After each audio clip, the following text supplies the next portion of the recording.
Sumainyo ang Panginoon. At sumayo rin. Ang mabuting balita ng Panginoon ayon kay San Marcos. Papuri sa iyo, Panginoon. Noong panahong iyon, muling pumasok si Jesus sa sinagoga at naratnan niya roon ang isang lalaking patay ang isang kamay.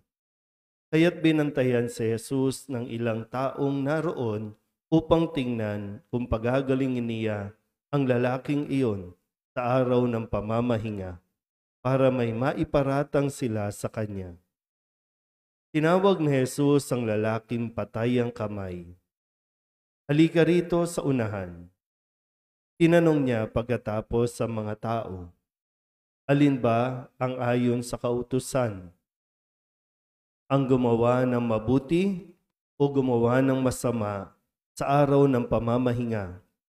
Magligtas ng buhay o pumatay? Ngunit hindi sila sumagot.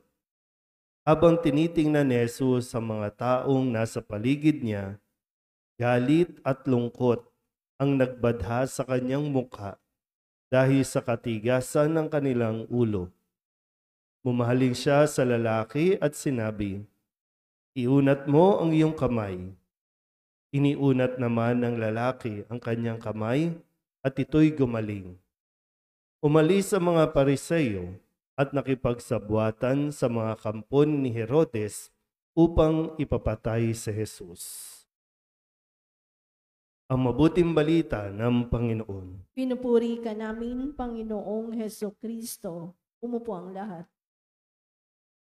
Isang mapagpalang umaga po sa inyong lahat. Ngayon po ay Miyerkules ng ikadalawang linggo sa karaniwang panahon. At sa araw na ito, marahil tayo po ay inaanyayahan na pagnilayan ang mga higante sa buhay natin. Pag sinabi mga higante, ito yung mga taong humarang o nais na humarang sa ating po mga misyon, sa ating mga layunin upang makatugon tayo sa panawagan ng Panginoon na gumawa ng mabuti at magpakabuti. Sadyang maraming higante sa harapan natin na sisikapin nilang panghinaan ka ng loob at nasa sa iyo yan. No? Depende nga sa nagiging attitude mo kung papayagan mo silang harangan ka o papayagan mo silang pigilan ka sa paggawa ng mabuti. Sa unang pagbasa, naririto ang usapan ni Saul at ni David. Si Saul, nais niya ng sumuko kasi pakiramdam niya hindi nila kakayanin ang mga Pilisteo, no, dahil sila ay malalaking tao. Sa kwento, meron ditong sabi nga higante. Pero sa tulong ng pananalig ni David ay nilakasan niya ang loob niya, pinalakas niya ang loob ni Haring Saul at gayon din naman naging matapang yung katapangan na nanggagaling sa pananalig sa Diyos na siya ay ipagtatanggol ng Diyos.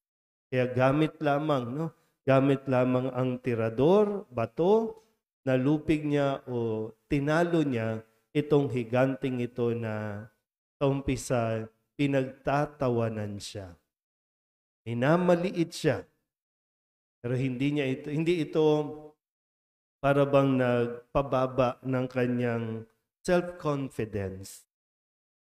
Minsan kasi kapag sinasabi ng mga tao, "Naku, hindi mo kaya yan. Naku, ganyan ka lang. Wala kang mararating." O naman, tanggap ka ng tanggap at talagang ninanamnam mo, o nga, no, baka nga hindi ko kaya, maliit lang ako, wala akong natapos, ganito lang ako. Kaya tuloy, andyan ka lang talaga. Pero kung sinubukan mo, sana ngayon, no, harapin mo ng buong tapang, tiyak magtatagumpay ka. Sa Ebanghelyo, si Jesus naman ay tinitingnan, minamanmanan nitong mga taong ito, itong mga grupo ng mga Pariseo kung siya ba ay gagawa ng mabuti o gagawa ng masama. Either way, gagawa siya. Di ba, sa isipan ng mga Pariseo, kapag ang isang tao kumilos, yan ay bahagi na ng paglabag sa kautusan ng araw ng pamamahinga. So either way, gumawa ng mabuti, gumawa ng masama, may gagawin sa kanya. Pero nagpapigil ba si Jesus para tulungan yung isang tao na may sakit? Hindi. Kasi bakit niya iisipin kung ano yung sasabihin nitong mga Pariseyong ito kaysa doon sa kung ano ang dapat na maibigay doon sa lalaking halos patay na, yung paralyzed na rin, yung kamay, na ito na yung pagkakataon. Minsan lang dumating ang pagkakataon na magtagpo sila nitong may sakit na ito. Palalampasin pa ba niya dahil lamang mayroong pwedeng mangbash sa kanya? O pwedeng mayroong masabing hindi maganda sa kanya ang mga tao? Panghihinaan ba siya ng loob? Minsan po, no? Wala tayong ibang dapat. Hindi minsan, pero kadalasan, ang nangyayari sa buhay natin, hindi yan pwedeng isisi sa ibang tao. Kasi ikaw pa rin ang magdidesisyon. Alin ang gagawin mo? Ano man ang desisyon mo, ikaw yan. Kung gumawa ka o hindi ka gumawa dahil lamang sa iniisip mo ang sasabihin ng ibang tao, ikaw yan. Huwag mong ibaling sa kanila. Kasi sila, pwede lang magsalita. Hindi mo nga pwede makontrol kung anong iisipin ng ibang tao sa iyo. Kung hindi mo makokontrol yung panguhusga nila sa iyo. Pero ikaw ay may desisyon sa kung paano ka magre-react sa kanilang mga sasabihin. Kung sinabi nila na hindi ka makakapagtapos, ikaw yan. Kasi po pwede kang makapagtapos. Pag sinabi nilang hindi ka makakapagtrabaho, hanggang dyan ka lang, hindi ka ma-promote, ikaw yan. Kasi pwede mong patunayan, hindi sa kanila, kundi patunayan mo sa sarili mo na kaya mo. Nandyan ang grasya ng Diyos.